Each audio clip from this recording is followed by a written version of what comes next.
When Michael Jordan walked into an Italian restaurant on a quiet Tuesday night, he had no idea his entire world was about to change. The greatest basketball player of all time. 6 championships, billions of dollars, fame beyond imagination. But none of that mattered when he saw her sitting by the window. Delilah Winters, his first love. The girl he'd loved 43 years ago before he was famous, before he was Michael Jordan, the legend. Back when he was just Michael, a skinny kid with a basketball and a dream. Their eyes met across the restaurant. Time stopped. Everyone in the room could feel something big was happening. She stood up slowly and walked toward him. The entire restaurant went silent. You could hear a pin drop. She stopped right in front of him. And then she said something. Something she should have told him 43 years ago. Her words were so powerful, so shocking, that every single person in that restaurant froze. What did she say? What secret had she been keeping for over 4 decades? And why was she finally telling him now? Watch this entire video to find out the truth behind one of the most emotional love stories you'll ever hear. Trust me, you won't believe what happens next. Michael Jordan pushed through the heavy wooden doors of Giovanni's. The warmth of the restaurant wrapped around him like a familiar blanket. Soft jazz music floated through the air. The smell of garlic bread and fresh pasta made his stomach rumble. He was tired. At 61, every day felt longer than the last. Business meetings, endorsement deals, everyone wanting a piece of the legend. Sometimes he missed being just a kid with a basketball and a dream. "Mr. Jordan, welcome back." The hostess, a young woman named Maria, smiled wide. Her eyes sparkled with excitement. "Thanks, Maria." Michael gave her his famous smile, the one that had sold 1,000,000 sneakers. "Your usual table is ready, sir. Your partners are waiting?" Michael nodded. He straightened his suit jacket and started walking through the restaurant. People noticed him immediately. They always did. Whispers rippled through the room like wind through grass. "That's Michael Jordan. Oh my God, it's really him. Should I ask for an autograph?" Michael kept his head up. He'd learned long ago to be polite but distant. Smile, wave, keep moving. Never stop for too long, or you'd never make it to your table. Then he saw her. She sat alone by the window. The evening light painted her face in shades of gold and amber. Her hair was dark with streaks of silver. She wore a simple blue dress. Nothing fancy, but she looked beautiful and familiar. Very familiar. Michael's feet stopped moving. His heart started pounding, the same way it pounded before the biggest games of his career, before championship shots, before moments that changed everything. The woman looked up from her menu. Her eyes met his, brown eyes, deep and warm, eyes he knew. His breath caught in his throat. No, it can't be. But it was. Delilah Winters, his first love, his only real heartbreak. The girl who had owned his heart when he was just an 18-year-old kid who dreamed of greatness. That was 43 years ago, 1981. Before the fame, before the championships, before he became Michael Jordan. Back when he was just Michael, just a boy who loved a girl. Time seemed to slow down. The restaurant faded into shadows. The conversations became distant mumbles. The jazz music turned into white noise. All he could see was her. All he could hear was his own heartbeat. Delilah's eyes went wide. She recognized him too. Her hand froze on the menu. Her lips parted slightly in shock. Slowly she stood up. Her chair scraped against the floor. The sound cut through the restaurant like a bell. Other diners noticed. Something was happening. You could feel it in the air. That electric feeling when something important is about to unfold. Michael couldn't move. His legs felt like concrete. His hands trembled at his sides. Delilah took a step forward, then another. She moved through the tables with grace. Her eyes never left his face. The restaurant grew quieter. Conversation stopped mid-sentence. Forks paused halfway to mouths. Even the waiters froze in place. Everyone sensed it. This wasn't just a celebrity sighting. This was something deeper, something real. Delilah stopped 3 feet away from Michael, close enough to touch, far enough to keep the distance of 43 lost years. She was older now. Lines creased the corners of her eyes. Her hands looked weathered, but she was still her, still the girl who had taught him that life was about more than basketball. that words could be as powerful as championships. "Michael," she whispered. Her voice shook. He couldn't speak. His throat felt tight. All the words he'd ever wanted to say to her jammed up inside him. She took a deep breath, steadied herself. Her eyes glistened with tears that threatened to fall. The entire restaurant was silent now, dead silent. You could hear the kitchen fans humming in the distance. The soft crackle of candles on tables, someone's watch ticking. Delilah straightened her shoulders, her chin lifted with the same strength he remembered from all those years ago. "Michael Jordan," she said. Her voice carried across the silent room, clear and strong despite the emotion behind it. He waited. The whole world waited. "I have something to tell you that I should have said 43 years ago." Her words hung in the air like smoke, heavy, impossible to ignore. Michael's heart hammered against his ribs. His palms were sweating. He felt 18 again, scared and hopeful and desperate all at once. What was she going to say? What could possibly matter after 43 years? The silence stretched. Everyone in Giovanni's held their breath, and Delilah opened her mouth to speak the words that would change everything. Delilah's lips moved. Michael leaned forward, desperate to hear. But before the words could leave her mouth, before she could say what she came to say, Michael's mind pulled him backward. Backward through time, through decades, through fame and fortune, and all the years that had turned him into a legend. Back to when he was nobody, back to 1981. Wilmington, North Carolina, September 1981. The Wilmington Public Library smelled like old paper and lemon cleaner. Michael Jordan pushed through the glass doors, his basketball tucked under one arm. He was sweaty from practice. His shirt stuck to his back. His legs ached from running drills. Coach Smith from UNC Chapel Hill was coming to watch him play next week. This was his shot, his chance to prove he belonged with the best players in the country. But first, he needed to write an English paper about poetry. Due tomorrow. He'd put it off too long. Michael hated poetry, all those fancy words that didn't make sense. Give him a basketball and a clear path to the hoop. That made sense. That had rules. He wandered through the library looking for the poetry section. The place was quiet. Just a few old people reading newspapers. A mom with two little kids picking out picture books. Then he saw her. She sat at a table near the window. Afternoon sunlight made her dark hair shine like silk. She wore a yellow sundress. Her head was bent over a book. She didn't look up when he walked past. Most girls at school noticed Michael. He was on the basketball team. Popular. Going places. This girl didn't even glance at him. Something about that made him curious. Michael grabbed a random poetry book from the shelf. He walked to her table and sat down across from her. She still didn't look up. He opened his book, pretended to read. Really, he was watching her. She had the most peaceful face he'd ever seen, like she was somewhere far away, somewhere beautiful. "Excuse me," Michael said. She looked up. Her brown eyes were warm and clear. No makeup, no fake smile, just honest eyes that looked right at him. "Yeah," she said. I need help with poetry, for school." "What kind of help?" "Any kind, all of it. I don't get poetry at all." A small smile touched her lips. "You don't get it, or you don't like it?" "Both, I guess." She closed her book. He saw the cover, Langston Hughes. "What's your name?" she asked. Michael Jordan." "I'm Delilah. Delilah Winters." "Nice to meet you, Delilah." He held out his hand. She shook it. Her hand was small and soft. His was big and calloused from dribbling basketballs. "So why don't you like poetry, Michael Jordan?" He shrugged. "It's just words. Fancy words that could be said simpler." Delilah tilted her head. "Can I show you something?" "Sure." She opened her book and pointed to a poem. "Read this, out loud."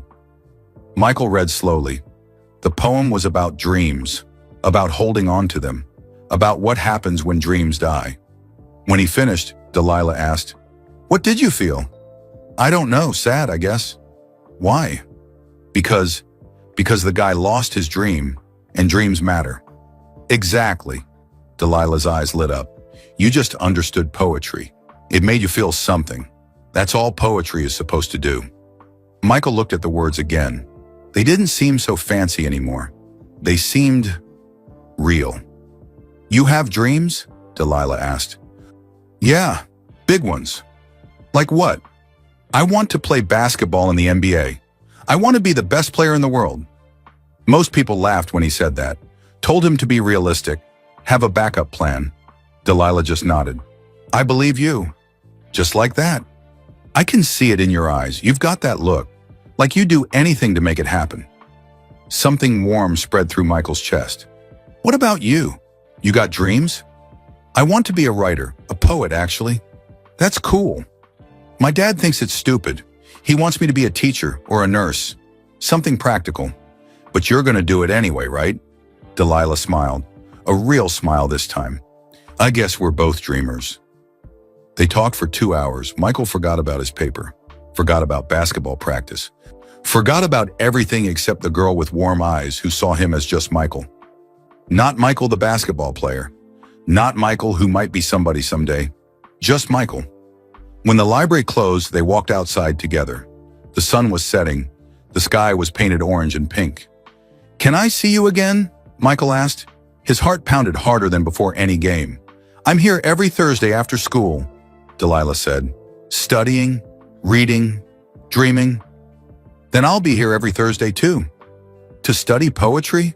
She raised an eyebrow. "To see you," Michael said honestly. Delilah's cheeks turned pink. She looked down at her shoes. "Okay, Michael Jordan. I'll see you Thursday." She walked away, her yellow dress swaying in the breeze. Michael stood there watching her go. He'd never felt anything like this before. Not winning games. Not hearing the crowd cheer. This was different. This was better. He didn't know it yet, but his life had just changed forever. Thursday came. Michael showed up at the library with his basketball and a nervous smile. Delilah was already there. Same table by the window. She looked up when he walked in. Her face lit up like sunrise. "You came," she said. "I said I would." Lots of people say things they don't mean. Michael sat down across from her. "I'm not lots of people." That was the first Thursday. There were many more after that. Every Thursday became Michael's favorite day of the week. More than game days. More than weekends. Thursday meant Delilah. They talked about everything. His dreams of the NBA. Her dreams of writing books that would make people feel something deep inside. His fear that he wasn't good enough. Her fear that the world wouldn't care about her words. "You're good enough," she told him one day in October. "I can see it when you talk about basketball. Your whole face changes. You believe it so hard that I believe it too. Your words matter," he told her another day. "When you read your poems to me, I feel things I didn't know I could feel." That's magic, Delilah. By December, they were inseparable. By January, they were in love. Neither of them said it out loud yet, but they both knew. Summer 1981, school ended in June. The hot North Carolina summer settled over Wilmington like a warm blanket. Michael worked at his uncle's auto shop during the day, changing oil, rotating tires, saving money for college. Delilah worked at her father's bookstore, stocking shelves, helping customers, reading in quiet moments. They saw each other every chance they got. But there was a problem. Delilah's father, Marcus Winters, didn't approve of Michael. He'd seen Michael around, knew he was a basketball player. Marcus thought athletes were reckless, unfocused, not good enough for his daughter. "You need to focus on your future," Marcus told Delilah one evening. "Not on boys, especially not boys who play games for a living." "Basketball isn't just a game, Dad. It's not a real career either. What happens when he gets injured? When he's too old to play? Then what?" Delilah said nothing, but inside she disagreed with everything her father said. So they kept their relationship secret. They met at hidden places. The old pier at the edge of town where nobody went anymore. The empty basketball court behind the closed elementary school. The beach after sunset when families had gone home. Michael taught Delilah how to shoot hoops. She was terrible at first. The ball hit the rim and bounced away every time. "Keep your elbow straight," he said, standing behind her. His hands guided her arms into position. "Follow through with your wrist." She tried again. The ball swished through the net. "I did it!" Delilah jumped up and down. "Did you see that?" Michael laughed. "You're a natural." Liar, but a sweet liar. Delilah taught Michael to see beauty in small things. The way morning light hit the water, how rain sounded different on different surfaces, the power of the right word at the right moment. "Look at that," she said one evening. They sat on the beach watching the sunset. "See how the orange bleeds into purple? That's not just pretty. That's a whole poem waiting to be written." Michael saw it.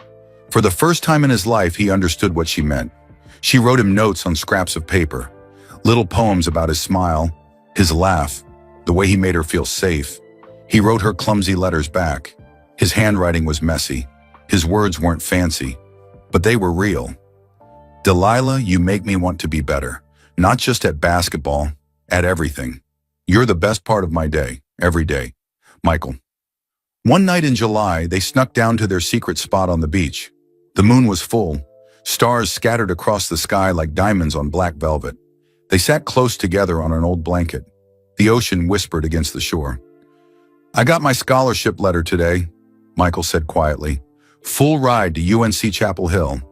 "Michael, that's amazing." Delilah grabbed his hands. "I'm so proud of you." But she didn't look happy. She looked scared. "What's wrong?" he asked. "Nothing. I'm happy for you, really." "Delilah, tell me." She took a deep breath. "My dad enrolled me in a writing program in New York. It starts in September." Michael's stomach dropped. "New York? That's so far away." "I know. Did you say yes?" "He didn't ask. He just signed me up, paid the deposit, everything." They sat in silence. The ocean suddenly sounded lonely. "We'll make it work," Michael said finally. He turned to face her. "When I make it to the NBA, I'm taking you with me. We'll live in some big city. You'll write your books. I'll play basketball. We'll be together." Delilah's eyes filled with tears. "You really mean that?" "I've never meant anything more in my life." He cupped her face in his hands. "I love you, Delilah Winters.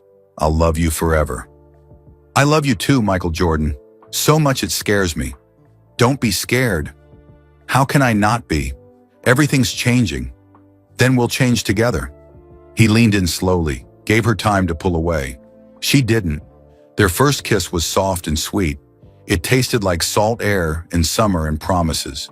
When they pulled apart, Delilah was crying and smiling at the same time. "I'll go anywhere with you," she whispered. "Anywhere. Promise.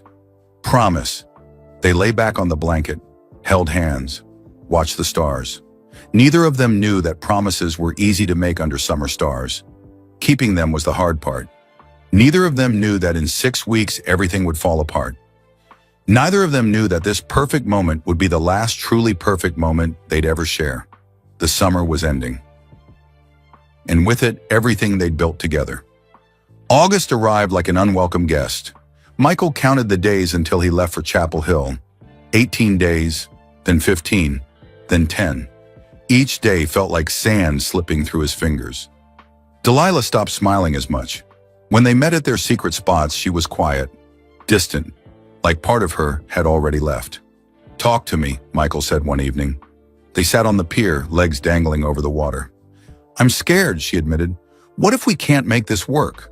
What if distance kills what we have?" "It won't. We're stronger than distance." "How do you know?" "Because I feel it, right here." He pressed his hand over his heart. "You're part of me now, Delilah. That doesn't just go away." She wanted to believe him. He could see it in her eyes, but doubt was louder than hope. August 20th, 1981.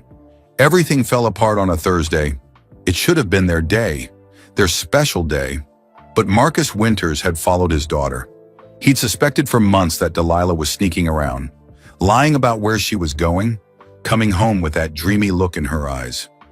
Marcus followed her to the old basketball court, watched from his car as she ran into Michael's arms. Watched them kiss. Watched his daughter look at that basketball player like he was her whole world. He waited until Delilah came home. She opened the front door to find her father sitting in the dark living room. "Dad, why are you—" "Sit down." His voice was ice.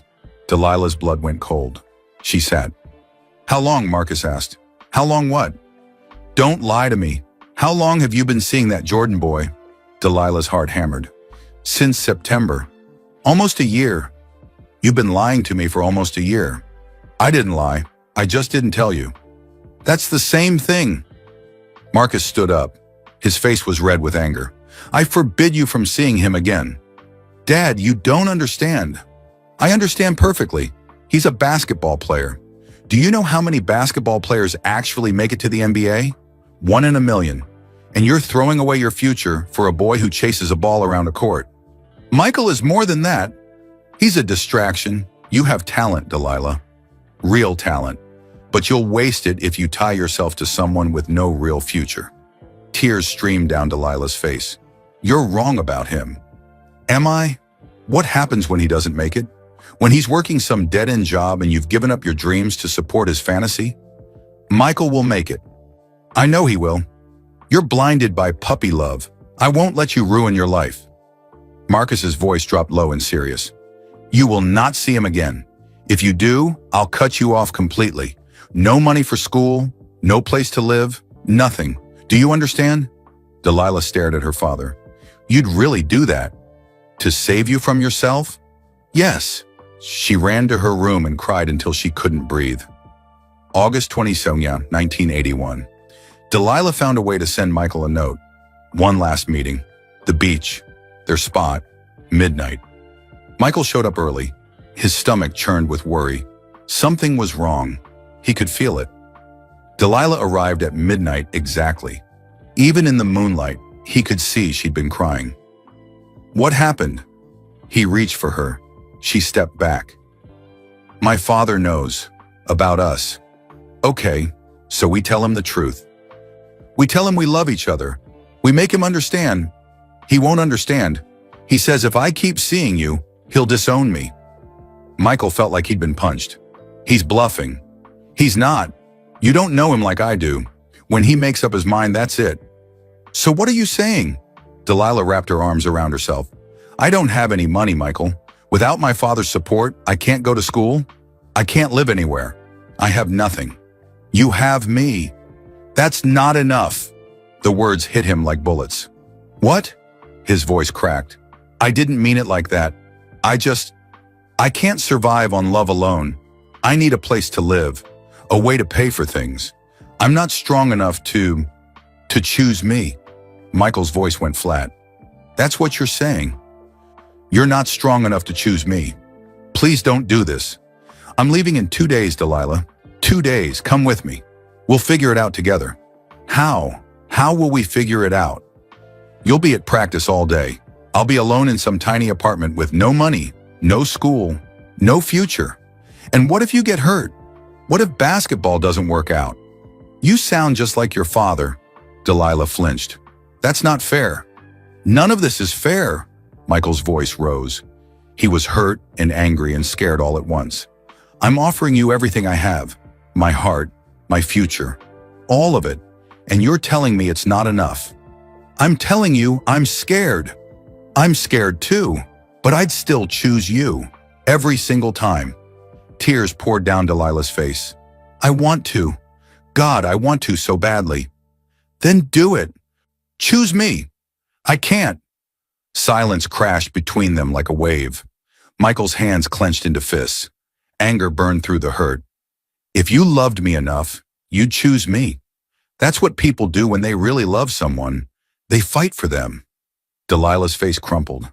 Then something changed. Her sadness turned to anger. If you loved me enough, she said, her voice shaking, you'd understand. You'd understand that I'm 17 years old with no money and no plan. You'd understand that I'm terrified. But instead, you're making this about you, about your feelings, about what you want. She slapped him. Not hard, but hard enough. Michael touched his cheek, stared at her in shock. I do love you, Delilah whispered, but loving you isn't enough to fix everything. And I'm sorry I'm not brave enough to jump off this cliff with you. She turned and ran. Her sobs echoed across the empty beach. Delilah, Michael shouted, come back. But she didn't come back. He stood alone on the sand. Waves crashed against the shore. The sound felt like his heart breaking over and over again. He wanted to chase her, wanted to fix this, wanted to make everything okay, but his pride held him in place. If she wanted to leave, let her leave. If she wanted to give up on them, fine. He'd go to Chapel Hill. He'd become the greatest basketball player in the world, and someday she'd see what she gave up. Michael left the beach without looking back. 2 days later, he drove to UNC Chapel Hill. He didn't say goodbye to Delilah. She didn't say goodbye to him. Both of them were too hurt, too proud, too young to know that some goodbyes last forever. University of North Carolina, September 1981. Michael threw himself into basketball like a drowning man grabbing a rope. Practice started at 6 a.m. He arrived at 5:30. Practice ended at 6 p.m. He stayed until 8. Coach Dean Smith noticed. "Jordan, you're going to burn yourself out." "I'm fine, coach." But he wasn't fine. Every night, Michael lay in his dorm room, staring at the ceiling. Sleep wouldn't come. When it finally did, he dreamed of brown eyes and yellow sundresses and promises broken on a beach. He kept Delilah's poems in a shoebox under his bed. Sometimes, late at night when his roommate was asleep, he'd take them out, read them by flashlight. "Your smile is my favorite sunrise. Your laugh is my favorite song. You are my favorite everything." The words made his chest ache. He'd write letters to her, long letters explaining everything he felt, apologizing for the things he said, asking her to give them another chance. But he never sent them. Pride was a powerful thing. It kept his heart locked up tight. If she wanted him, she knew where to find him. March 1982, NCAA championship game. North Carolina versus Georgetown. The game was tied with 15 seconds left. Michael's heart pounded. Sweat dripped down his face. The crowd roared so loud he couldn't hear his own thoughts. Coach Smith called a play. "Jordan, you're taking the shot." The ball came to Michael with 12 seconds left. He dribbled. His defender was tall, fast, good. But Michael was better.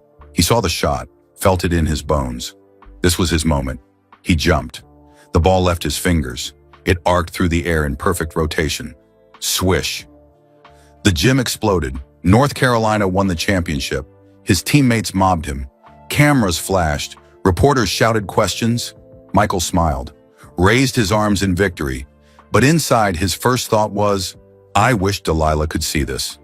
June 1982, Michael went home to Wilmington for the summer. He drove past the library, past the bookstore where Delilah used to work, past the beach where they'd made promises under the stars. Everything looked the same. Everything felt different. His mother, Dolores, watched him carefully. She knew something was wrong. "Michael, baby, talk to me," she said one evening. They sat on the back porch drinking sweet tea. "I'm fine, Mama." "You won the championship. You're a star. But you look like you lost your best friend." Michael stared at his glass. "Maybe I did. This about that girl? Delilah?" His head snapped up. "How do you know about her?" Dolores smiled softly. "I'm your mama. I know everything. You think I didn't notice you sneaking out last summer? Coming home with that goofy smile on your face?" Michael said nothing. "What happened?" "She chose her father over me. Chose safety over love. And you're angry about it. Shouldn't I be?" Dolores set down her tea. "Baby, sometimes people aren't strong enough for the life we want to give them. That doesn't mean they don't love us. It just means they're human. So I'm supposed to just forget about her?" "I didn't say that. I'm saying you can't carry this anger around forever. It'll eat you alive." Michael knew his mother was right, but knowing something and doing something were two different things. June 1984, NBA Draft. Michael was selected 3rd overall by the Chicago Bulls. 3rd, not 1st, not even 2nd. That stung, but it also fueled him. He'd prove everyone wrong. He'd become the greatest player in NBA history. He'd show the world what Michael Jordan could do. The contract was for more money than he'd ever imagined. Endorsement deals poured in. Nike wanted to build a whole shoe line around him. His parents were proud. His friends were amazed. The whole world was watching. But Michael felt empty. He dated other women. Beautiful women. Successful women. Women who understood the spotlight and the pressure. None of them were Delilah. None of them saw him the way she had. Not as Michael Jordan, the basketball star. Just as Michael, the boy with dreams and fears, and a heart that loved hard. December 1984, Michael was in Chicago now. The city was cold. The crowds were massive. The expectations were crushing. He scored 30 points in a game. The reporters said he was good. He scored 40 points the next game. They said he was great. But Michael never felt like it was enough. There was a hole inside him, a Delilah-shaped hole that no amount of points or wins could fill. Late one night, after a game, he sat alone in his apartment. The city lights glowed through his window. His NBA jersey hung on the wall. His first game ball sat on a shelf. He pulled out the shoebox, the one with Delilah's poems. He read them all, every single one. Then he took out the letters he'd never sent. 43 of them now, one for each month since they'd said goodbye. He thought about burning them, starting fresh, moving on, but he couldn't do it. Instead, he added another letter to the pile. Delilah, I made it to the NBA. Everything we talked about is happening. I'm living the dream. But it doesn't feel the way I thought it would, because you're not here to share it with me. I wonder where you are, what you're doing. If you ever think about me, I think about you every day, even when I don't want to, even when it hurts, especially when it hurts. I hope you're happy. I hope you're writing your poems. I hope your father was right and you're better off without me. But I don't really hope that, because I'm selfish, and part of me still wants you to come back. Michael. He sealed the letter, put it in the box with all the others, closed the lid. His mother's words echoed in his head. You've won everything, but you look like you've lost everything. She was right. He had championships, money, fame. But he didn't have the one thing that mattered most. He didn't have her, and no amount of success would ever fill that empty space. Michael Jordan was becoming a legend, but legends are lonely when they have no one to share their victories with. New York City, September 1981. Delilah Winters stepped off the bus into a city that didn't care about broken hearts. New York was loud, crowded, fast. Everyone rushed past like they had somewhere important to be. She carried one suitcase and a backpack full of poetry books. That was all she owned. The writing program was in a tall building in Manhattan, gray and cold, nothing like the warm library back home where she'd met Michael. Don't think about him, she told herself. You made your choice. But how do you stop thinking about someone who became part of your soul? Her dorm room was tiny, just a bed, a desk, and a window that looked at another brick wall.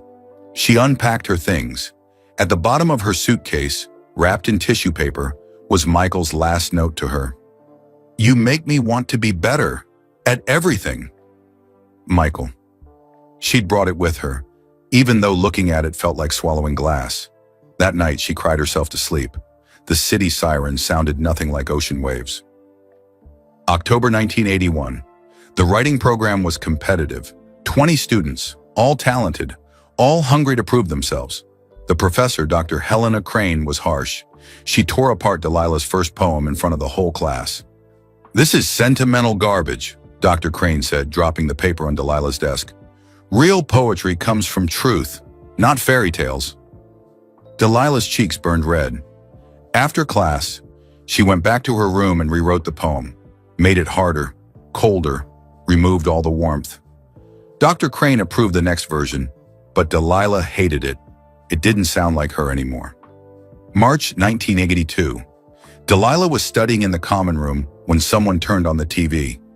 March Madness, college basketball. North Carolina versus Georgetown. Her heart stopped. There he was, Michael, number 23 in a Carolina blue jersey, taller than she remembered, his face more mature but still unmistakably him. Oh my God, look at that freshman, another student said. Jordan's incredible. Delilah couldn't move, couldn't breathe. She watched Michael play. He was beautiful, graceful, powerful, everything he dreamed of becoming. Then with seconds left, he took the shot, the winning shot. The crowd went wild. His teammates mobbed him. Cameras flashed. Michael raised his arms in victory. He was smiling, but Delilah saw something in his eyes, something that looked like loneliness. Or maybe she was just projecting her own feelings onto him. Turn it off, she whispered. What? Please, turn it off. Someone changed the channel. Delilah ran to her room, locked the door, sobbed into her pillow until she couldn't breathe. He'd done it. He was on his way to everything he dreamed of, and she wasn't there to see it.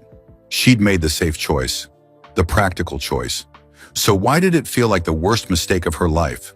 June 1985. Delilah met Gregory Callahan at a poetry reading in Brooklyn. He was 32, a literature professor at NYU. Smart, stable, kind. He loved her poems, told her she had remarkable potential. He didn't make her heart race, didn't make her feel like she was flying. But he was safe, reliable, there when she needed him. They dated for 6 months. He proposed in December. Delilah said yes, not because she loved him the way she loved Michael, but because she was tired of being alone, tired of wondering what if, tired of watching Michael Jordan on TV and feeling her heart break all over again. Gregory was a good man. Maybe that was enough. They married in a small ceremony in January 1986. Delilah wore a simple white dress. She didn't feel like a bride. She felt like someone playing a part in a play. April 1987. Delilah gave birth to a baby girl. They named her Zara. The moment Delilah held her daughter, everything changed. This tiny human with dark eyes and perfect fingers needed her. For the first time since leaving North Carolina, Delilah felt like her life had real purpose. "She's beautiful," Gregory said, kissing Delilah's forehead. "She's everything," Delilah whispered. She meant it. 1988-1991. Delilah published her first book of poetry, Distant Shores. It got decent reviews, nothing spectacular, but enough to get her name out there. She taught poetry classes part-time, raised Zara, kept the house clean, made dinner every night. It was a nice life, a normal life. But at night, when Gregory was asleep and Zara was tucked in bed, Delilah would turn on the TV. She'd watch Michael Jordan play for the Chicago Bulls. He was a superstar now, the best player in the world, 6-time NBA champion, a global icon. She'd watch him win, watch him hold up championship trophies, watch him smile for the cameras, and she'd cry, quiet tears that she'd wipe away before anyone saw. Gregory never knew. He didn't follow sports. Didn't know that Michael Jordan had once been a skinny kid who loved his wife before she was his wife. Delilah published 2 more books, Paper Hearts in 1993 and Silent Storms in 1997. Critics called her work technically proficient but emotionally distant. One reviewer wrote, "Winters writes with skill but without heart. Her poems feel like they're holding something back." They were right. She was holding back the one thing that would make her poetry real. She couldn't write about Michael, couldn't put those feelings on paper where Gregory might see, where the world might know. So her poems stayed safe, distant, cold, just like her marriage. December 1998. "I want a divorce," Gregory said over breakfast. Zara was at school, just the 2 of them at the kitchen table. Delilah looked up from her coffee. "What?" "I've been seeing someone else, another professor." "I'm sorry, Delilah." She should have felt angry, betrayed, hurt. Instead, she felt relief. "How long?" she asked. 6 months. "Do you love her?" Gregory nodded. "I do. The way I should have loved you, the way you never really loved me." Delilah's eyes filled with tears. "I'm sorry." "Don't be. We both knew this wasn't a real marriage. Not really. You were always somewhere else, with someone else. Even if he wasn't here. Gregory, it's okay. I hope you find him someday, whoever he is, the one who has your real heart." They divorced in 1999. It was clean, friendly, sad but necessary. Chicago, 2000. Northwestern University offered Delilah a teaching position. Creative writing, good pay, a fresh start. She almost said no. Chicago, Michael's city, but it had been 19 years. He was married now, had his own life. The chances of running into him were basically zero. "Let's go, Mom," Zara said. She was 12 now, smart, brave, new city, new adventure. So they moved to Chicago. Delilah taught her classes, published occasional poems in literary magazines, raised her daughter. She walked the streets where Michael Jordan had won championships. Sometimes she'd pass the United Center, see his statue outside. She never went inside. She'd read articles about him, His marriage, his kids, his business empire. He'd built an incredible life. She was happy for him, really. But part of her, the 17-year-old girl who'd loved him on a beach under summer stars, still ached. 20 to 24, 24 years in Chicago. Delilah was 60 now. Her hair had silver streaks. Her hands showed her age. She still taught at Northwestern. Still wrote poems that critics called lovely but lacking passion.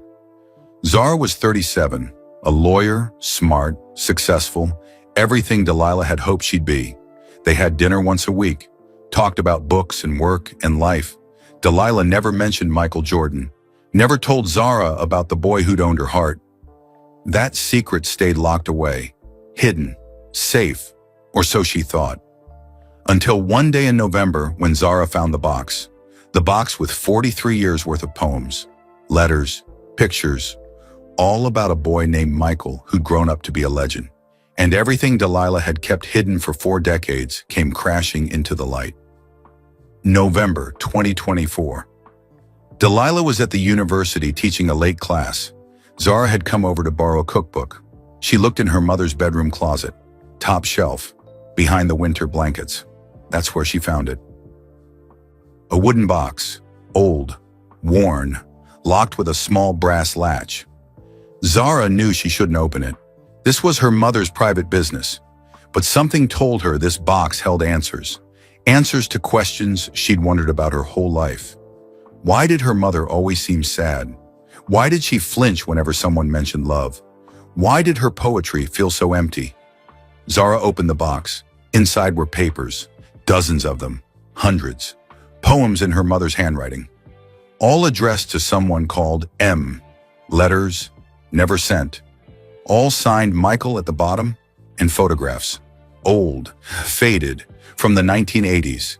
A young Delilah, smiling, glowing, happy in a way Zara had never seen. Next to her was a tall, skinny teenager with kind eyes and a basketball under his arm. Zara's hands shook as she picked up one of the photographs. She knew that face. Everyone in the world knew that face.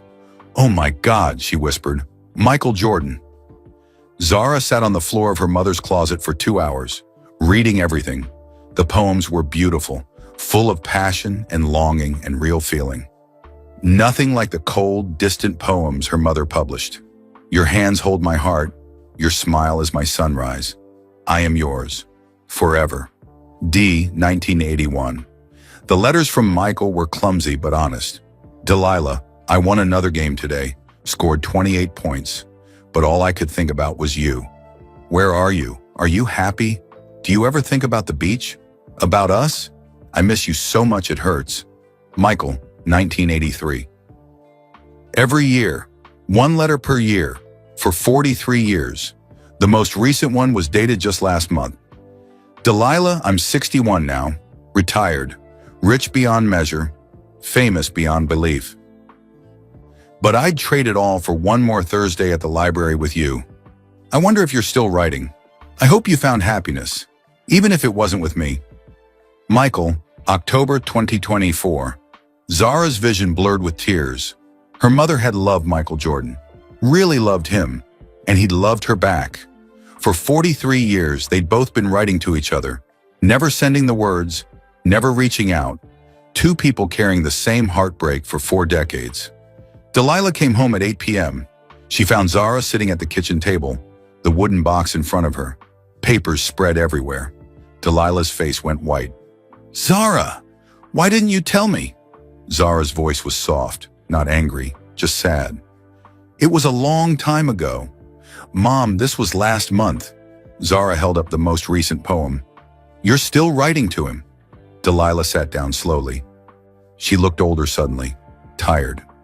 "I never stopped loving him," she admitted. "I tried. God knows I tried. But some people, they get into your soul. They become part of who you are. Michael is that for me." "Does he know? Does he know you still think about him?" "No, and he never will." "Why not?" "Because he's Michael Jordan, Zara, one of the most famous men in the world. And I'm just me, a failed poet with a failed marriage. What would I even say to him?" Zara stood up, walked around the table. hugged her mother tight. You'd tell him the truth, that you loved him, that you never stopped. It's been 43 years, he's probably forgotten all about me. Mom, Zara pulled back, looked her mother in the eyes. Nobody writes letters for 43 years to someone they forgot. December 2024. Zara became obsessed with the story. She researched everything about Michael Jordan, not the basketball player, the person. She found an old interview from 1988. A reporter had asked Michael about his first love. Michael had paused, looked uncomfortable, then said, "My first heartbreak taught me that losing something precious makes you fight harder for everything else. That's all I'll say about that." The reporter had pressed. Michael had refused to answer, but Zara saw it, the pain in his eyes, the way his jaw tightened. He was talking about her mother. She found another interview from 2003, after Michael's second retirement. "Do you have any regrets?" the reporter asked. Michael had smiled, but it didn't reach his eyes. Everyone has regrets, things they wish they'd done differently, people they wish they'd fought harder for. Like who? That's private. Zara watched the interview 3 times. Each time she was more convinced. Michael Jordan still thought about Delilah Winters. "Mom, you need to talk to him," Zara said one Sunday over breakfast. "Absolutely not." "Why?" "Because it's been too long. Because he has his own life. Because I don't want to disrupt everything he's built." "Or because you're scared." Delilah looked away. "Maybe I'm scared. Is that so wrong?" "It's not wrong, but it's sad. You've spent 43 years loving this man from a distance. Don't you think you deserve to know if he feels the same way?" "I know he doesn't. He's moved on. He has to have moved on." "Have you?" Zara asked quietly. Delilah said nothing, because they both knew the answer. December 10th, 2024. Zara did something she probably shouldn't have done. She hired a private investigator. Not to stalk Michael Jordan, just to learn his patterns, where he went, what he did. She learned that every Tuesday night, Michael had dinner at Giovanni's, a quiet Italian restaurant in downtown Chicago. Same table, same time. 7 p.m., business meetings usually, sometimes alone. Zara made a reservation for her mother, Tuesday, December 16th, table by the window, 7 p.m. "I made you a dinner reservation," Zara said casually. "What? Why?" "Because you never go out anymore. You work, you come home, you write sad poems, you need to live a little." "Zara, I don't need. It's already paid for. Giovanni's? Tuesday night. Just go. Have some pasta. Drink some wine. Trust me." Delilah looked suspicious. "Why do I feel like you're up to something?" "I'm not up to anything. I just want my mom to have a nice dinner. Is that so terrible?" It was a lie, a well-intentioned lie. But Delilah didn't know that. Tuesday, December 16th, 2024. Delilah almost didn't go. She stood in front of her closet for 30 minutes trying to decide. This is stupid, she thought. It's just dinner. But something told her tonight was important.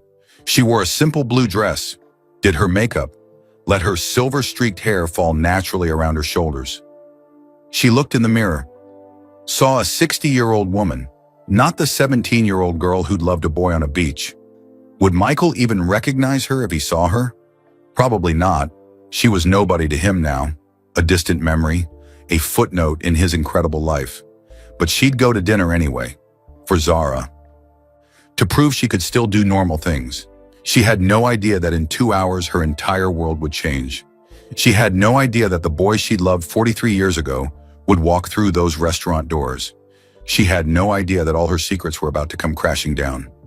Delilah Winters grabbed her purse and walked out the door, toward Giovanni's, toward destiny, toward the truth that would finally set her free. Delilah sat by the window at Giovanni's. Her hands trembled around her water glass. The restaurant was beautiful. Soft lighting, quiet music, the smell of fresh bread and tomato sauce. She ordered pasta. Didn't really want it, but she had to order something. What was Zara thinking, making her come here alone? Then the door opened. Delilah looked up out of habit, and her heart stopped. Michael Jordan walked through the door. Older, broader, lines around his eyes, but unmistakably him. The same walk, The same presence, the same face she'd seen in her dreams for 43 years. No, no, this couldn't be happening. Their eyes met across the restaurant. Recognition hit like lightning. Michael's feet stopped moving. His face went pale. Delilah stood up without thinking. Her chair scraped against the floor. The sound cut through every conversation. People turned to look. She didn't care. All she could see was Michael. He started walking toward her, slowly, like he was in a dream. The restaurant went silent. Everyone watching, everyone sensing something important. Delilah's heart hammered. She couldn't breathe, couldn't think. Michael stopped 3 feet away. "Delilah," he whispered. "Michael." His eyes searched her face, looking for the girl he'd loved, finding the woman she'd become. "I can't believe, after all these years." Delilah's vision blurred with tears. "I know." The silence was deafening. Every person in Giovanni's was frozen, watching. She had to say it, now or never. If she didn't tell him the truth now, she'd take it to her grave. And she was already dying. She'd already wasted 43 years. She couldn't waste another second. "Michael Jordan," she said. Her voice carried across the silent room. "I have something to tell you that I should have said 43 years ago." Michael's hands clenched at his sides. "What is it?" Delilah took a shaking breath. "I came to Chapel Hill." Michael's eyes went wide. "What?" "September 1981. 2 weeks after you left, after we fought, I changed my mind." The words tumbled out, years of secrets spilling free. "I packed a suitcase, took a bus, showed up at your dorm. I chose you, Michael. I chose you."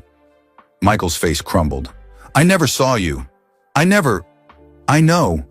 Tears streamed down Delilah's face. "Because when I got there, you were outside, with a girl. She was beautiful, blonde, laughing. You had your arm around her.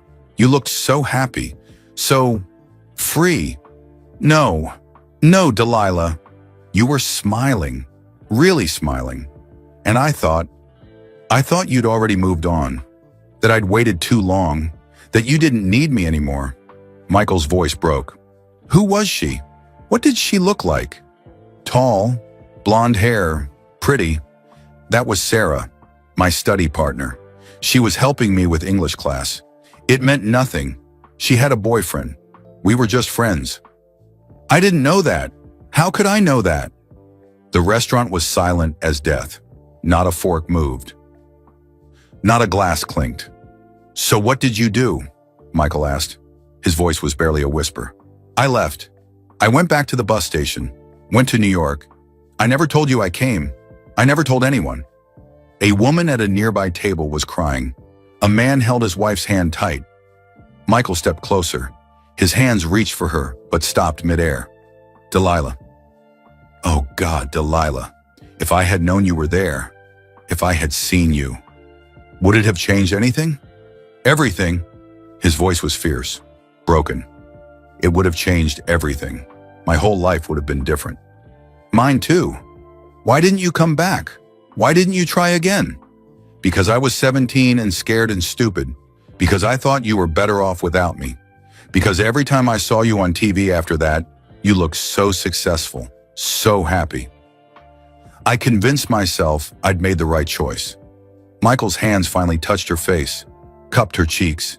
His thumbs wiped away her tears. "I was never happy, not really. I built an empire, won championships, made millions. But there was always this hole inside me, this missing piece. Michael, every woman I dated, I compared her to you. Every victory felt empty because you weren't there to share it. I wrote you letters. Did you know that?" Delilah nodded. "Zara found them.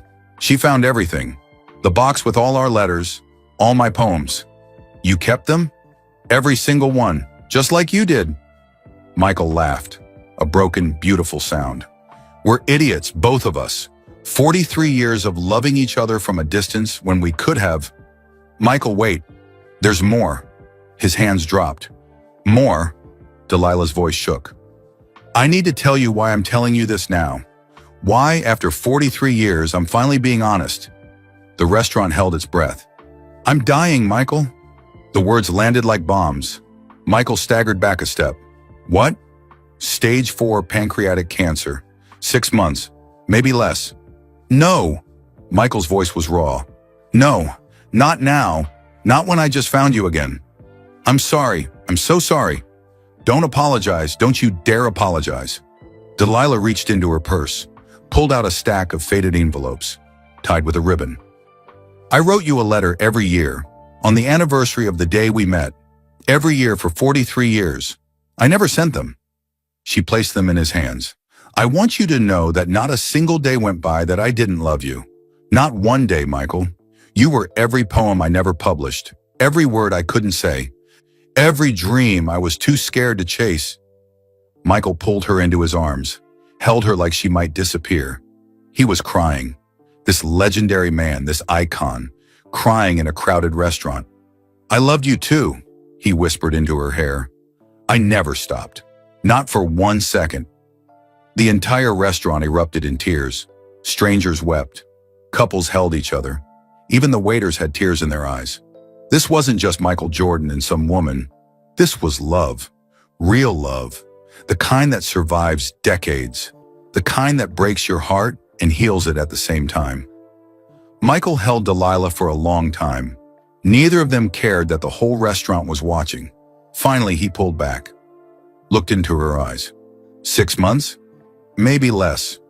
Maybe a little more. The doctors don't really know. Michael's jaw tightened. His hands gripped her shoulders. "Have you tried treatment? Surgery? There has to be something. I've done everything. Chemo, radiation, clinical trials.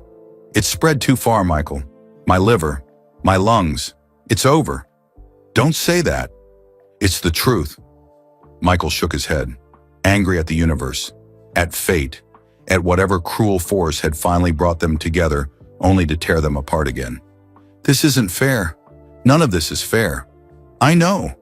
We just found each other again, after 43 years, and now you're telling me I'm going to lose you all over again?" Delilah's voice was soft. "I'm sorry." "Stop apologizing." Michael's voice rose. People in the restaurant shifted uncomfortably. "You didn't do anything wrong. This isn't your fault." "Then whose fault is it?" "Mine. It's my fault." Michael's voice cracked. "If I hadn't been so proud. If I'd come after you that night on the beach, if I'd fought harder." "We were kids, Michael. Stupid, scared kids. I should have been braver." "So should I." They stood there. Two people who'd loved each other for 43 years, who'd wasted so much time, who now had so little time left. A waiter approached cautiously. "Excuse me, Mr. Jordan. Your business partners are waiting at your table. Should I tell them?" "Tell them I'm not coming." Michael didn't look away from Delilah. "Cancel everything, all my meetings, everything." "Sir, you heard me. I'm done for the night, for the week, for however long I need." The waiter nodded and disappeared. Michael took Delilah's hand. "Come on, where are we going?" "Somewhere we can talk, really talk, without an audience." He led her toward the door. The entire restaurant watched them leave. As they passed tables, people whispered. Some reached out, touched Michael's arm, Delilah's hand. "Good luck," an older woman said, tears on her cheeks. "Make the most of it," a man added. Michael nodded at them, grateful, heartbroken. They sat in Michael's car in the parking lot. Neither of them knew where to go. The letters sat between them on the center console. 43 years of words unsaid. "Can I read them?" Michael asked. "Now?" "They're yours. I wrote them for you." Michael picked up the first envelope. His hands shook as he opened it. September 1981. "Dear Michael, I went to Chapel Hill today. I was going to find you. Tell you I was sorry. Beg you to take me back. But when I saw you with that girl, I realized something. You're going to be somebody. Somebody important. And I'm just me. Maybe letting you go is the most loving thing I can do. I hope you win every game. I hope you achieve every dream. I hope you're happy, even if it's not with me. Love, Delilah." Michael's vision blurred. He opened the second letter. September 1982. "Dear Michael, I saw you win the championship. You were incredible. I cried when you made that shot. Cried because I was proud of you. Cried because I should have been there. Cried because I miss you so much I can barely breathe sometimes. But I'm in New York now, building a life. It's not the life I wanted, but it's the life I chose. I still love you. I'll always love you. He read 5 more. Each one broke his heart a little more. You really wrote me every year, he said. I couldn't stop. Even when I got married, even when I had Zara, you were always there, in the back of my mind, in every poem, in every quiet moment. Michael wiped his eyes. I did the same thing. Wrote letters I never sent. Kept your poems. Looked for you in every woman I met. Did you ever try to find me? 100 times, I'd pick up the phone, look up your name, drive to Wilmington, but I always stopped myself. Why? Pride, fear, the thought that maybe you'd moved on, that maybe you were happy, and if you were happy, who was I to ruin that? Delilah laughed bitterly. I was never happy, not really, I had moments. Zara made me happy, teaching made me happy, but there was always this ache, this missing piece. Me too. They sat in silence, the weight of 43 lost years pressing down on them. Finally, Michael spoke. What do we do now? What do you mean?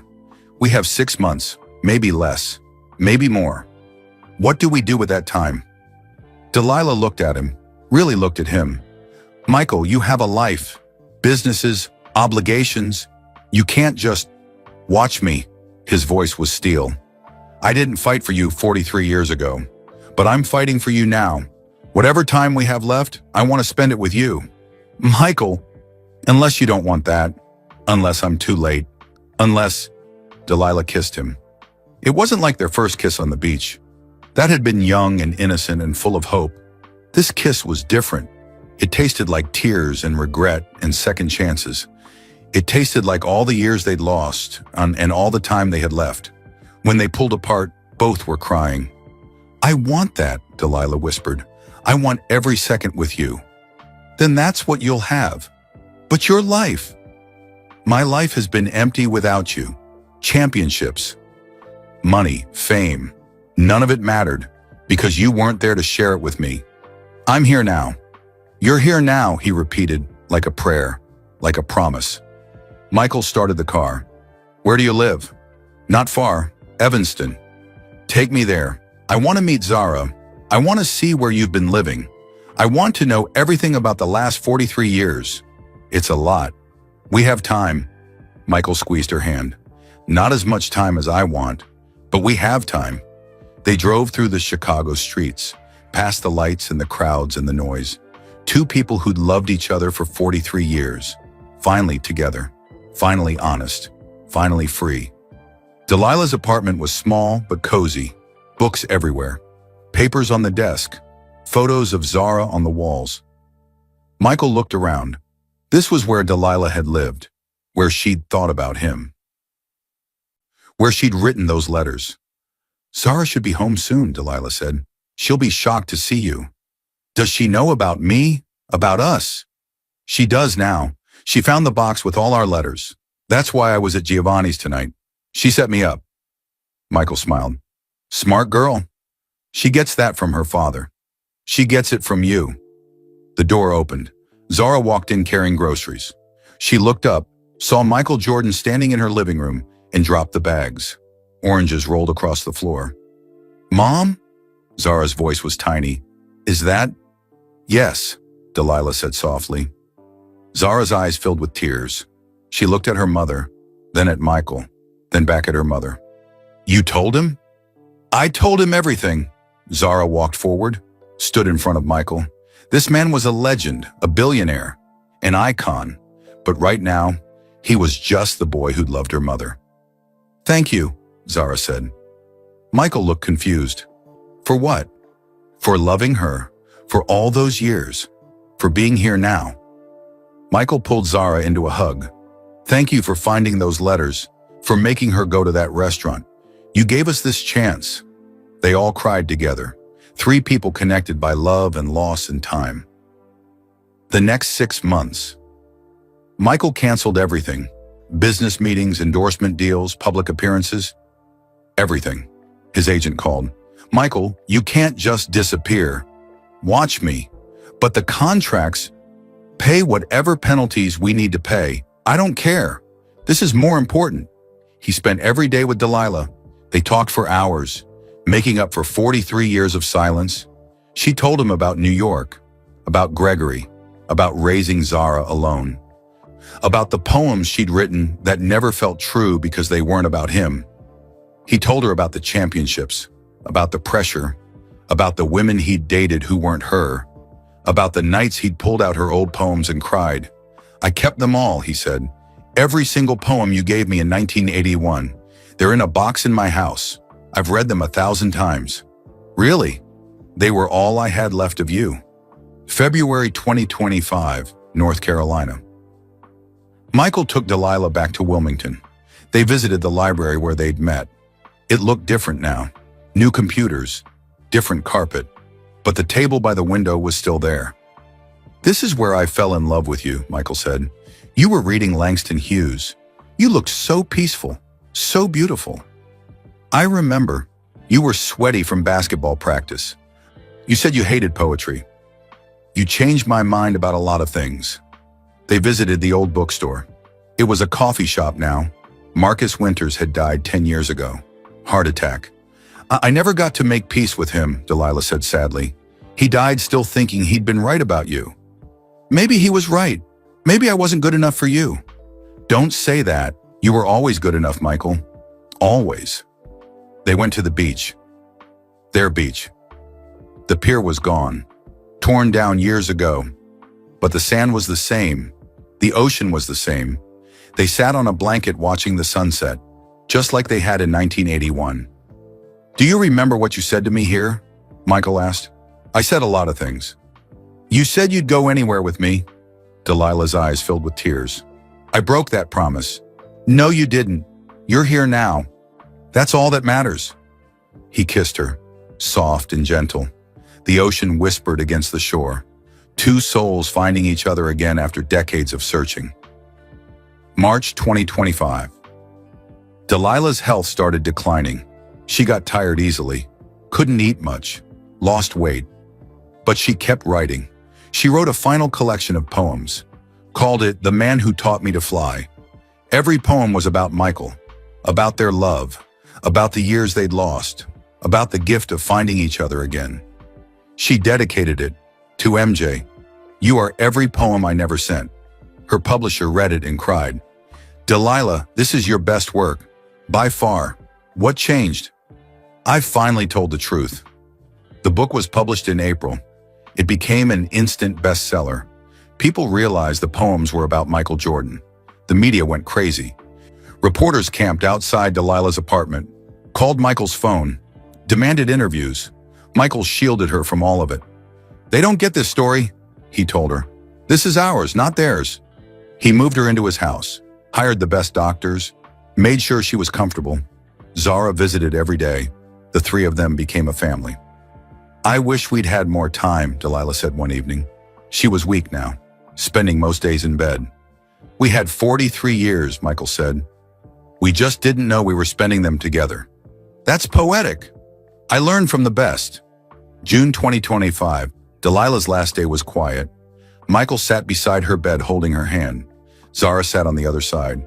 The room smelled like flowers. Sunlight streamed through the windows. Michael? Delilah's voice was barely a whisper. I'm here. Do you remember what I told you? That day in the library? Tell me again. I said, words can stop time. They can make you feel things you didn't know existed. Michael squeezed her hand. Tears streamed down his face. You stopped time for me, Delilah Winters. Every second with you. She smiled, so peaceful, so beautiful. I love you, Michael Jordan. I always have. I always will. I love you too. Forever. Her eyes closed. Her breathing slowed. And then she was gone. Just like that. Quietly. Peacefully. Delilah Winters left the world the same way she'd lived in it. With grace. With dignity. With love in her heart. Michael held her hand for a long time after she stopped breathing. He didn't want to let go. didn't want to accept that she was really gone. Zara put her arms around him. She waited 43 years to find you again. She died happy, Michael. You gave her that. She gave me everything, Michael whispered. Everything that mattered. The sun set outside the window, and somewhere, in the space between heartbeats, two souls who'd loved each other for 43 years were finally, truly together. 3 months later, September 2025. The funeral was small, just family and close friends. Michael gave the eulogy. He stood at the podium and read from Delilah's final book of poems. His voice shook. Tears fell freely, but he didn't hide them. Delilah taught me that words can stop time, he said. She was right. Every moment with her felt infinite. Even though we only had 6 months together at the end, those 6 months held more life than all the years before combined. He looked out at the small crowd. Zara sat in the front row, holding her mother's book. She wanted me to tell you something, Michael continued. She said that life is too short for pride, too short for fear, too short for keeping love locked away in boxes under your bed. People laughed softly through their tears. She said if you love someone, tell them. Fight for them. Don't wait 43 years like we did, because time doesn't wait, and some goodbyes really do last forever.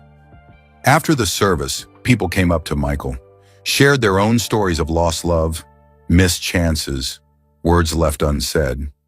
An older man shook Michael's hand. I haven't spoken to my brother in 15 years, over something stupid. After hearing your story, I'm going to call him tonight. A young woman hugged him. I've been too scared to tell my best friend I love him, but life's too short. I'm telling him tomorrow. Michael realized something. Delilah's story, their story, was helping people, giving them courage, teaching them not to make the same mistakes. October 2025. Michael couldn't sleep in his big house anymore. Too many memories, too much emptiness. He spent most nights at Delilah's old apartment, the one she'd shared with Zara. Zara didn't mind. They'd grown close. She was the daughter of the woman he loved. That made her family. What are you going to do now? Zara asked one evening. They sat drinking coffee, looking through old photos. I don't know. Everything feels different now. She wouldn't want you to stop living. I'm not stopping. I'm just pausing. Zara pulled out a notebook. Mom left this for you. She wanted me to give it to you after the funeral. But I waited. Thought you might need it more now. Michael took the notebook. His hands trembled. Inside was Delilah's handwriting, a letter, her final words to him. My dearest Michael, if you're reading this, I'm gone, and you're probably sitting in my apartment, drinking bad coffee, wondering what to do next. Michael smiled through his tears. She knew him so well. Don't mourn too long, my love. We had 43 years of mourning. Let's not waste any more time on sadness. Instead, I want you to do something for me, something important. Remember when we were kids? You had your dream of basketball. I had my dream of writing. We thought we had to choose between dreams and love. We were wrong. So here's what I want. Create something that helps other people, other kids, other dreamers. Show them they don't have to choose, that they can have both dreams and love, both ambition and connection. Make something good come from our story. I love you. I'll always love you, and I'll be waiting for you on some beach in the next life. Don't take another 43 years to find me. Forever yours, Delilah. Michael closed the notebook, held it to his chest. He knew exactly what he needed to do. March 2026, the dedication ceremony. The Delilah Winters Foundation opened on what would have been Delilah's 61st birthday. It was in Chicago, a beautiful building with libraries and writing rooms and basketball courts. The foundation provided scholarships for young writers and athletes, helped them pursue their passions without sacrificing love or family. Mentorship programs, financial support, counseling. Everything Michael and Delilah had needed but never had. The dedication ceremony was packed, hundreds of people, media everywhere. But Michael only saw one person. Zara stood next to him on the stage. She'd helped build this, worked with him every day for months. Your mother would be proud, Michael whispered. She is proud. I can feel it. Michael stepped to the microphone. The crowd went quiet. 43 years ago, I met a girl in a library. She taught me that words matter, that love matters, that some things are worth fighting for even when you're scared. He paused, composed himself. I lost her. We lost each other because we were young and proud and afraid. We wasted 43 years. Years we could have spent together, building a life, building a family, building something beautiful. He looked at Delilah's photo on the wall behind him, young and smiling in that yellow dress. But at the end, we found each other again. And those last 6 months taught me something. It's never too late for love. It's never too late for truth. It's never too late to fight for what matters. The crowd was silent, hanging on every word. This foundation is my promise to Delilah. My promise that her story, our story, will help others. So they don't make our mistakes. So they don't waste time. So they know that dreams and love aren't opposites. They're partners. He held up her final book, The Man Who Taught Me to Fly. She taught me to fly too, in ways that had nothing to do with basketball. And now through this foundation, she's going to teach hundreds of other people, thousands, generations. That's her legacy. That's our legacy. Love that survives, love that grows, love that changes the world. The crowd erupted in applause. People stood, cheered, cried. Zara hugged Michael tight. Thank you for loving her, for this, for everything. Thank you for bringing us together. Without you, we never would have had those last 6 months. She knew what she was doing, raising me stubborn. Michael laughed, just like her mother. June 2026, 1 year later. Michael stood on a beach in North Carolina, their beach. He came here every year now. On the anniversary of Delilah's death, he carried 43 white balloons. Zara had helped him tie them all that morning. One for each year they'd lost. One for each letter she'd written. One for each moment they'd wasted. He released them one by one, watched them float up into the clear blue sky. I got your letters, Delilah, he whispered, all 43 of them, and I read every single word.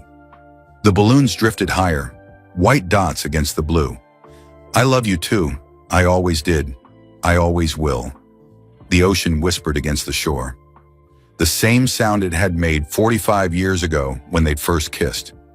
Michael smiled, not a sad smile, a peaceful one. He'd lived an incredible life, won championships, built an empire, became a legend. But the best thing he'd ever done was love Delilah Winters. And the second best thing was making sure that love lived on. The last balloon floated away. Michael watched until he couldn't see it anymore. Then he turned and walked back up the beach. Zara was waiting by the car. She'd brought someone with her, a young man, kind eyes, nervous smile. Michael, this is Marcus, my boyfriend. Michael shook the young man's hand. Nice to meet you, Marcus. You too, sir. I'm a huge fan. I mean, not just of basketball, of everything. Your story with Delilah. It's incredible. Zara blushed. I told him everything. About Mom. About you. About the foundation. Good, Michael said. That's what the story's for. To be told. To be shared. He looked at Zara. Really looked at her. She had Delilah's eyes. Her smile. Her courage. Your mother would be so proud of you. I know. I feel her with me. Every day. Me too. They drove away from the beach, away from the past, toward the future. The sun set behind them, orange and purple and pink, just like it had been that summer night in 1981. And somewhere, in the space between heartbeats, Delilah Winters smiled. Her love had survived 43 years of separation. It had survived death. It had survived time itself. And now it would live forever. In poems, in letters, in a foundation that would help thousands, in Zara's strength, in Michael's peace, in strangers who heard the story and found the courage to love. Real love doesn't die. It just waits. And then, when the time is finally right, it comes home. Now I want to hear from you. Where are you watching this video from? Drop your country or city in the comments below. I love hearing from viewers all around the world. If this story touched your heart, please hit that like button. It really helps spread this message of love and kindness to more people who need to hear it. And don't forget to subscribe to our channel. We share amazing stories like this one every single week. Stories that inspire, stories that matter, stories that remind us what's truly important in life. There's another incredible video appearing on your screen right now. Click on it. You won't want to miss it. Remember, life is too short to wait. Tell the people you love that you love them. Today, right now. Don't wait 43 years like Michael and Delilah did. Thanks for watching. See you in the next video. And remember, spread kindness wherever you go.